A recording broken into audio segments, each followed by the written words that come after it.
ಹಲ್ಲೆಗೊಳಗಾದ ಶಿಕ್ಷಕಿ ಎಸ್ ಮಂಜುಳಾ ಮನೆಗೆ ಕರ್ನಾಟಕ ರಾಜ್ಯ ಸರ್ಕಾರಿ ನೌಕರರ ಸಂಘದ ಅಧ್ಯಕ್ಷೆ ರೋಶಿನಿ ಗೌಡ ಭೇಟಿ. E5 ನ್ಯೂಸ್ಗೆ ಸ್ವಾಗತ. ವಿದ್ಯಾರ್ಥಿಗೆ ಬುದ್ಧಿವಾದ ಹೇಳಿದ ತಪ್ಪಿಗೆ ತಂದೆಯಿಂದ ಹಲ್ಲೆಗೊಳಗಾದ ಕ್ಷೇತ್ರನಹಳ್ಳಿ ಸರ್ಕಾರಿ ಪ್ರಾಥಮಿಕ ಶಾಲೆಯ ಶಿಕ್ಷಕಿ ಎಸ್ ಮಂಜುಳಾ ಅವರು ನೆಲೆಸಿರುವ ಬಂಗಾರಪೇಟೆ ಪಟ್ಟಣದ ನಿವಾಸಕ್ಕೆ ಕರ್ನಾಟಕ ರಾಜ್ಯ ಸರ್ಕಾರಿ ನೌಕರರ ಸಂಘದ ರಾಜ್ಯಾಧ್ಯಕ್ಷೆ ರೋಶಿನಿ ಗೌಡ ಅವರು ಭೇಟಿ ನೀಡಿ ಧೈರ್ಯ ತುಂಬುವ ಕೆಲಸ ಮಾಡಿದ್ದಾರೆ. ಈ ವೇಳೆ ಸುದ್ದಿಗಾರರೊಂದಿಗೆ ಮಾತನಾಡಿದ ಅವರು, ಹೆಣ್ಮಕ್ಳು ಯಾವುದೇ ಸ್ಥಾನದಲ್ಲಿದ್ದರೂ ಕಿರುಕುಳ, ದೌರ್ಜನ್ಯ, ಹಲ್ಲೆ ಪ್ರಕರಣಗಳು ನಡೆಯುತ್ತಿರುವುದು ನಾಗರಿಕ ಸಮಾಜ ಕಲಿಸುವ ವಿಷಯವಾಗಿದೆ.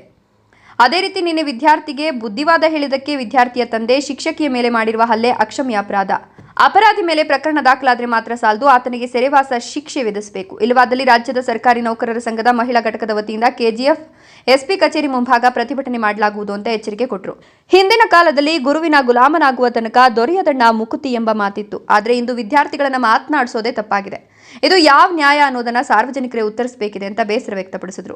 ಶಿಕ್ಷಕರು ಸಾರ್ವಜನಿಕ ಜೀವನಕ್ಕಾಗಿ ತಮ್ಮ ಜೀವನವನ್ನೇ ಮುಡುಪಾಗಿಟ್ಟಿರ್ತಾರೆ. ಆದರೆ ಅದೇ ಸಾರ್ವಜನಿಕರು ಶಿಕ್ಷಕಿ ಎಂಬ ಗೌರವ ಕೊಡದೆ ಅವಾಚ್ಯ ಶಬ್ದಗಳಿಂದ ನಿಂದಿಸೋದು, ಗಂಭೀರ ಹಲ್ಲೆ ಮಾಡೋದು ಸಮಂಜಸವಲ್ಲ.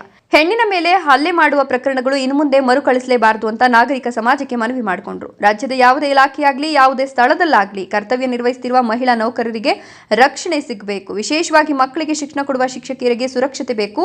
ಈ ನಿಟ್ಟಿನಲ್ಲಿ ಶಿಕ್ಷಣ ಸಚಿವ ಮಧು ಬಂಗಾರಪ್ಪ ಅವರನ್ನ ಭೇಟಿಯಾಗಿ ಮನವಿ ಸಲ್ಲಿಸೋದಾಗಿ ಹೇಳಿದರು. Tumatakere Shivaraj M, E5 News, Bangarpet.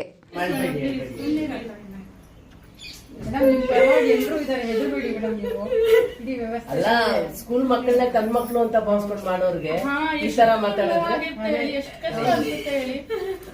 ಅದು ಎಷ್ಟು ಮನಸ್ಸಿಂದ ಕೆಲಸ ಮಾಡೋಕೆ ಇಷ್ಟೊಂದು ಅಂತವ್ರಿಗೆ ಪರ್ಮನೆಂಟ್ ಟ್ಯೂಬರ್ಕ್ಯುಲೋಸಿಸ್ ಮೇಡಮ್, ನಾನು ಡೆಪ್ಯುಟೇಷನ್ ಬರೋ ಟೀಚರ್ಸ್ ಏನು ಸರಿಯಾಗಿ ನೋಡ್ಕೊಳಲ್ಲ. 3 ಗಂಟೆಗೆ ಸ್ಕೂಲ್ ಬಿಡ್ತಾರೆ ಅಂದ್ಬಿಟ್ಟು ನಾನು ಓಡೋವರ್ ಸ್ಕೂಲ್ಗೆ. ಎಷ್ಟೇ ಕಷ್ಟ ನಿಮ್ಮನ್ನ ಕಾಪಾಡಿದೆ ಬಿಡಿ ಮೇಡಮ್, ಕಾಪಾಡುತ್ತೆ ಅಷ್ಟೇ. ಸಿನ್ಸಿಯರಿಟಿನೇ ನಿಮ್ಮನ್ನ ಕಾಪಾಡುತ್ತೆ. ಶಾಲೆಗೆ ಬಂದು ಆಕೆ ಅಣ್ಣ ಯಾಕೆ ನಿಮ್ ಮಗ 2 ದಿನದಿಂದ ಬರ್ತಾ ಇಲ್ಲ ಅಂತ ಕೇಳ್ತಾ ಇದ್ರು. ಅದಕ್ಕೆ ಏನು ಇದ್ ಮಾಡ್ತೀರಾ, ಏಕವಚನದಲ್ಲಿ ಕೆಟ್ಟದಾಗ ಅವಾಚ್ಯ ಶಬ್ದಗಳಿಂದ ಮಾತಾಡಿ ಆಕೆ ತಲೆನ ಕಬ್ಬಣದ ಬಾಗಿಲಿಗೆ ಬಡ್ದು ಅಲ್ಲಿ ರಕ್ತ ಸಿದ್ರು. ಇಲ್ಲಿವರೆಗೂ ಪೊಲೀಸವರಾಗ್ಲಿ ಕಾನೂನಾತ್ಮಕ ಕ್ರಮ ಕೈಗೊಂಡು ಆರೋಪಿಯನ್ನ ಕೈನ ಕೂಡ ಕಾಲಲ್ಲಿ ತುಳಿದು ಫ್ರಾಕ್ಚರ್ ಆಗಿದೆ ಅವ್ರಿಗೆ. ಇಲ್ಲಿವರೆಗೂ ಅವ್ರನ್ನ ಬಂಧಿಸಿಲ್ಲ, ಯಾವುದೇ ಕ್ರಮ ಕೈಗೊಂಡಿಲ್ಲ. ಇದನ್ನ ನಾವು ಖಂಡಿಸುತ್ತಾ ಇದೇ ರೀತಿ ಮುಂದುವರೆದ್ರೆ ನಾಳೆ ನಾವು SP ಕಚೇರಿ ಮುಂದೆ ಧರಣಿ ಮಾಡ್ತೀವಿ. ಎಲ್ಲ ಕೋಲಾರ ಜಿಲ್ಲೆ ಮಹಿಳೆಯರೆಲ್ಲ ಸೇರಿ ಅಖಿಲ ಕರ್ನಾಟಕ ರಾಜ್ಯ ಸರ್ಕಾರಿ ನೌಕರರ ಮಹಿಳಾ ಸಂಘದ ಪದಾಧಿಕಾರಿಗಳೊಂದಿಗೆ ಪ್ರತಿಭಟನೆಯನ್ನು ಹಮ್ಮಿಕೊಳ್ತೀವಿ ಸರ್. ನೌಕರರ ಮೇಲೆ ಈ ತರ ಒಂದು ದೌರ್ಜನ್ಯ ಮತ್ತೆ ಈ ತರದ ಒಂದು ಹಲ್ಲೆ ಇದೆಯಲ್ಲ, ಇದು ನಿಜವಾಗ್ಲೂ ಒಂಥರ ನಾಗರಿಕ ಸಮಾಜ ಮತ್ತೆ ನಮ್ಮೆಲ್ಲರೂ ಒಂಥರ ತಲೆ ತಗ್ಸ್ತಕ್ಕಂತ ಸಮಾಜ ಆ ತರ ಅನಿಸ್ತಾ ಇದೆ. ಯಾಕೆ ಅಂತಂದ್ರೆ ಒಂದು ಶಿಕ್ಷಕರು, ಗುರು ಮಕ್ಕಳಿಗೆ ಪಾಠ ಮಾಡೋದಕ್ಕೆ ಅದು ಮನಸ್ಸಿಂದ ನನ್ಗೆ ಅದೇ ಮಕ್ಕಳೇ ನನ್ ಮಕ್ಕಳು ಅಂತ ಹೇಳಿ ಭಾವಿಸಿ ಇವರ ಮಕ್ಕಳನ್ನ ಹೋಗಿ ಪಾಠ ಮಾಡ್ತಾ ಇದ್ದಾರೆ. ಆ ಪೇರೆಂಟ್ಸ್, ಆ ಪಾಲಕರು ಆ ಮಕ್ಕಳ ಮಾತು ಕೇಳ್ಕೊಂಡು ಬಂದು ಇವ್ರ ಮೇಲೆ ಯಾವ ತರ ಹೊಡೆದು ಹೆಂಗ್ ಬೇಕಂಗ್ ಹೊಡೆದು ಅದನ್ನ ನೋಡ್ದೇನೆ ಅವ್ರು ಈ ತರ ಮಾಡಿರೋದು ನಿಜವಾಗ್ಲೂ ಒಂಥರ ಯಾರನ್ನು ಸಹಿಸಕ್ ಆಗೋದಿಲ್ಲ, ಅಕ್ಷಮ್ಯ ಅಪರಾಧ. ಮತ್ತೆ ಅವ್ರನ್ನ ಯಾರು ಸಹಿಸಕ್ಕೂ ಆಗಲ್ಲ. ಅವ್ರನ್ನ ಯಾವ ರೀತಿಯ ಒಂದು ಶಿಕ್ಷೆ ಆಗ್ಬೇಕು, ಮತ್ತೆ ಆ ಶಿಕ್ಷೆ ಹೆಂಗೆ ಅಂತಂದ್ರೆ ಯಾವುದೇ ಹೆಣ್ಮಕ್ಳ ಮೇಲೆ ಇನ್ನೊಬ್ರು ಬೇರೆಯವ್ರನ್ನು ಕೂಡ ಮಾಡಬಾರ್ದು. ಬರೀ ಮಹಿಳಾ ನೌಕರರ ಅಂತ ಅಲ್ಲ, ಯಾವುದೇ ಹೆಣ್ಮಕ್ಳ ಮೇಲೆನೂ ಕೂಡ ಯಾರು ಕೈ ಎತ್ತಬಾರ್ದು. ಯಾವುದೇ ರೀತಿಯ ಹಲ್ಲೆಗಳಾಗ್ಲಿ, ದೌರ್ಜನ್ಯ ಆಗ್ಲಿ, ಕಿರುಕುಳ ಆಗ್ಲಿ ಕೊಡಬಾರ್ದು ಅಂತ ಒಂದು ಪನಿಷ್ಮೆಂಟ್ ಆಗ್ಬೇಕು ಅಂತೇಳಿ ನಾನು ಸರ್ಕಾರಕ್ಕೂ ಕೂಡ ಕೇಳ್ಕೊಳ್ತೇನೆ. ಆಮೇಲೆ ನಮ್ಮ ಸಚಿವರಿಗೂ ಕೂಡ, ಶಿಕ್ಷಣ ಸಚಿವರಿಗೂ ಕೂಡ ನಾನು ಈ ಒಂದು ವಿಷಯನ ಅವರು ಸಂಘದ ಮೂಲಕ ಮತ್ತೆ ಎಲ್ಲಾ ಪದಾಧಿಕಾರಿಗಳು ನಾವು ಇವತ್ತು ಸಂಘದ ಮೂಲಕ ನಾವು ನಮ್ಮ ಶಿಕ್ಷಣ ಮಂತ್ರಿಗಳಿಗೂ ಕೂಡ ಈ ವಿಚಾರವನ್ನು ತಿಳಿಸ್ತೇವೆ. ಮತ್ತೆ ಇವನ್ನ ಸುರಕ್ಷಿತವಾಗಿ ಮತ್ತೆ ಸುರಕ್ಷತೆನೂ ಕೂಡ ಕೊಡಬೇಕು ಅವ್ರಿಗೆ ಅಂತ ಹೇಳಿ ಕೂಡ ಕೇಳ್ಕೊಳ್ತೇವೆ. ಈ ತರಹದ ಘಟನೆ ನಡಿಲೇಬಾರ್ದು, ಅಂತ ಒಂದು ಪನಿಷ್ಮೆಂಟ್ ಅವ್ರಿಗೆ ಕೊಡ್ಬೇಕು, ಮತ್ತೆ ಅಂತ ಶಿಕ್ಷೆ ಆಗ್ಬೇಕು. ಯಾರೇ ಆಗ್ಲಿ ಹೆದರ್ಬೇಕು ನೆಕ್ಸ್ಟ್ ಈ ತರ ಮಾಡಬಾರ್ದು ಅಂತಕ್ಕಂಥದ್ದು. ಯಾಕಂದ್ರೆ ಕೆಲಸ ಮಾಡೋ ಜಾಗದಲ್ಲಿನೂ ಕೂಡ ಮಹಿಳಾ ನೌಕರರಿಗೆ ಸುರಕ್ಷತೆ ಇಲ್ಲ ಅಂತಕ್ಕಂಥದ್ದು ಎಲ್ಲಾ ಒಂದು ನೌಕರರಲ್ಲಿ ಒಂಥರ ಭಯ ಹುಟ್ಟಿಸಿದಂಗ ಆಗಿದೆ.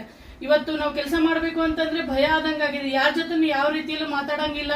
ಇವತ್ತು ನಾವು ಹಿಂದೆ ಹೇಳ್ತಿದ್ವಿ, ಗುರುವಿನ ಗುಲಾಮನಾಗೋ ತನಕ ದೊರೆಯದಣ್ಣ ಮುಕ್ತಿ ಅಂತ. ಆದ್ರೂ ಕೂಡ ಇವತ್ತು ಹೆಂಗಾಗಿದೆ ಅಂದ್ರೆ ಮಕ್ಕಳಿಗೆ ಹೆದರಿ ಪಾಠ ಮಾಡಬೇಕು, ಮಕ್ಕಳಿಗೆ ಹೆದರಿ ನಾವು ಇರ್ಬೇಕು, ಜನರಿಗೆ ಹೆದರಿ ನಾವು ಕೆಲಸ ಮಾಡಬೇಕು ಅಂತಕ್ಕಂಥದ್ದು. ಜನರಿಗೋಸ್ಕರ ನಾವು ಇದೀವಿ, ಸಾರ್ವಜನಿಕ ಕೆಲಸ ಮಾಡಕ್ ನಾವಿದೀವಿ ಅಂತ ಟೈಮಲ್ಲಿ ಸಾರ್ವಜನಿಕರಿಂದಾನೇ ನಮ್ಗೆ ಹಲ್ಲೆ ಆಗತ್ತೆ ಅಂತಂದ್ರೆ ಇದು ದುರಂತ ಅದಕ್ಕಿಂತ ಕಡಿಮೆ ಅಂತ ಹೇಳಕ್ಕೆ ಇಲ್ಲ.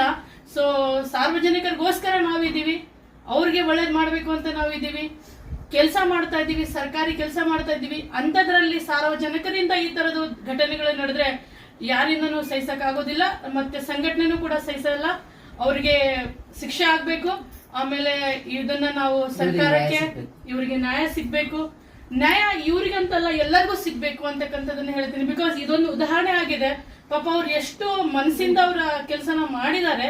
ಅಂತವ್ರಿಗೆ ಈ ತರ ಆಗಿರೋದ ಸಹಿಸಕ್ ಆಗಲ್ಲ ಸರ್. ಎಲ್ಲರಿಗೂ ಕೂಡ ಇವಾಗ ನನ್ನನ್ನು ಹಿಡ್ಕೊಂಡು ಎಲ್ಲರಿಗೂ ಒಂಥರ ಭಯ ಆದಂಗ ಆಗಿದೆ. ಇವತ್ತು ಸರ್ಕಾರದ ಉನ್ನತ ಮಟ್ಟದಲ್ಲಿದ್ದವ್ರಿಗೂ ಕೂಡ ಕಿರುಕುಳ ಕೊಡ್ತಾರೆ, ಉನ್ನತ ಮಟ್ಟದಲ್ಲಿದ್ದವ್ರನ್ನು ಕೂಡ ಈ ಒಂದರ ಕೆಡದಾಗಿ ನೋಡ್ತಾರೆ ಮಹಿಳಾ ನೌಕರನ. ಇದು ಆಗ್ಬಾರ್ದು. ನೆಕ್ಸ್ಟ್ ಮುಂದೆ ಈ ತರದ ಘಟನೆಗಳು ನಡಿಲೇಬಾರ್ದು ಅಂತಕ್ಕಂಥದ್ದನ್ನ ನಾವೆಲ್ಲರೂ ಸೇರಿ ಅದನ್ನ ಧಿಕ್ಕರಿಸಬೇಕು ಅಂತ ಹೇಳಿ ಕೇಳ್ಕೊಳ್ತೇನೆ ಸರ್.